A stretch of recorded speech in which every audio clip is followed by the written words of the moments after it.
ہم امت ہیں، اپنے نبی علیہ السلام کی امت ہیں، ان کے غلام ہیں، ہمارا سب کچھ ان کے نام ہے، اس لیے ہمیں کسی پریشانی میں مبتلا نہیں ہونا۔ کافر پریشان ہوگا کیونکہ کافر محروم ہے، اس کو میرے نبی علیہ السلام کی نسبت حاصل نہیں ہے، وہ میرے آقا صلی اللہ علیہ وسلم کو نہیں جانتے، اس لیے وہ بیچارے دنیا میں بھی اور آخرت میں برباد ہی برباد ہیں، اور ہم تو الحمدللہ اپنے نبی علیہ السلام کے غلام ہیں۔ اللہ تعالیٰ کی مدد ہمارے ساتھ ہے، بس صرف گناہ چھوڑنے ہیں۔ کیا چھوڑنے ہیں؟ دیکھیے گناہ سے اللہ تعالیٰ کی ناراضگیاں ہیں، گناہ چھوڑ دینے ہیں، اللہ تعالیٰ کو ناراض نہیں کرنا۔ بے نمازی کا کتنا وائرس ہے، بے نمازی کے جراثیم کتنے خطرناک ہیں، یہ نماز کا نہ ہونا، بے نمازیوں کی نحوست کا ہونا، پھر رشوت کتنی زیادہ پہلے سے ہو گئی ہے، سود جڑوں میں گھسا ہوا ہے، سود کا کتنا خوفناک کینسر اور سرطان پورے معاشرے کو لپیٹ میں لیا، وہ چیزیں چھوڑنے کی ہیں۔ بد نظری سے اپنے کو بچانا، جو کسی کی ماں بہن بہو بیٹی کو دیکھتا ہے اللہ کی لعنت اس پہ پڑتی ہے۔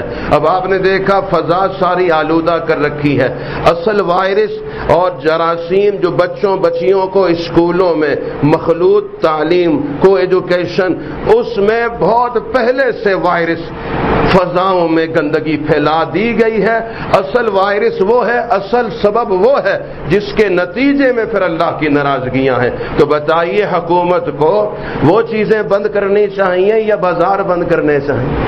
وہ چیزیں بند کرنی ہے جن سے گند سارا ہو رہا ہے اور اللہ کی ناراضگیاں ہو رہی ہیں۔ ایک غیر محرم بچی بیچاری، اس کو بس میں نوکر بنا کے بے بس کیا ہوا، اللہ کی لعنت پڑتی ہے۔ اس کمائی سے تو مر جانا بہتر، اس ماں باپ کو ڈوب مرنا بہتر ہے جو اس پیسے کے لیے اپنی بچی کو بے غیرتی بے حیائی میں ڈالا ہے۔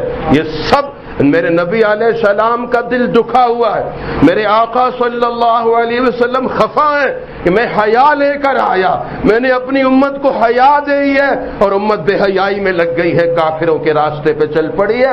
اصل بیماریاں یہ ہیں، فرمائیے ہیں یا نہیں؟ پورے معاشرے میں بیماریاں پہلے سے ہیں، اور بچیوں کے فوٹو بے حیائی کے بے غیرتی کے جگہ جگہ اسی طرح ہے۔ ہم حیا والے ہیں، ہم کافر نہیں مسلمان ہیں۔ یاد رکھیے اگر کافروں کے راستے پہ ہم چلیں گے، بے حیائی کے راستے پہ برباد ہو چکے اور بھی ہو جائیں گے۔ بتائیے سور اور خنزیر اس کی غذا نجاست اور غلاظت ہے یا نہیں؟ سور پاخانہ کھاتا ہے، پھلتا پھولتا ہے، اگر بکری یہ سمجھے کہ میں بھی یہ کھاؤں گی مجھے بھی اچھی صحت ملے گی، مر جائے گی نہیں مر جائے گی؟ بکری حلال ہے، سور حرام ہے، اس حرام کی غذا ہی گند ہے، مگر حلال بکری کو یہ پخانہ گندگی کبھی راس نہیں آئے گی۔ ہم پاک امت ہیں، سب کلمہ طیبہ پڑھیں، لا الہ الا اللہ محمد الرسول اللہ، اپنے پاک نبی کی پاک امت ہے، ناپاکیوں سے ہم برباد ہو گئے، توبہ کرتے ہر ناپاکی سے انشاءاللہ توبہ ہے۔ اللہ تعالی ہم سب کی حفاظت فرمائے۔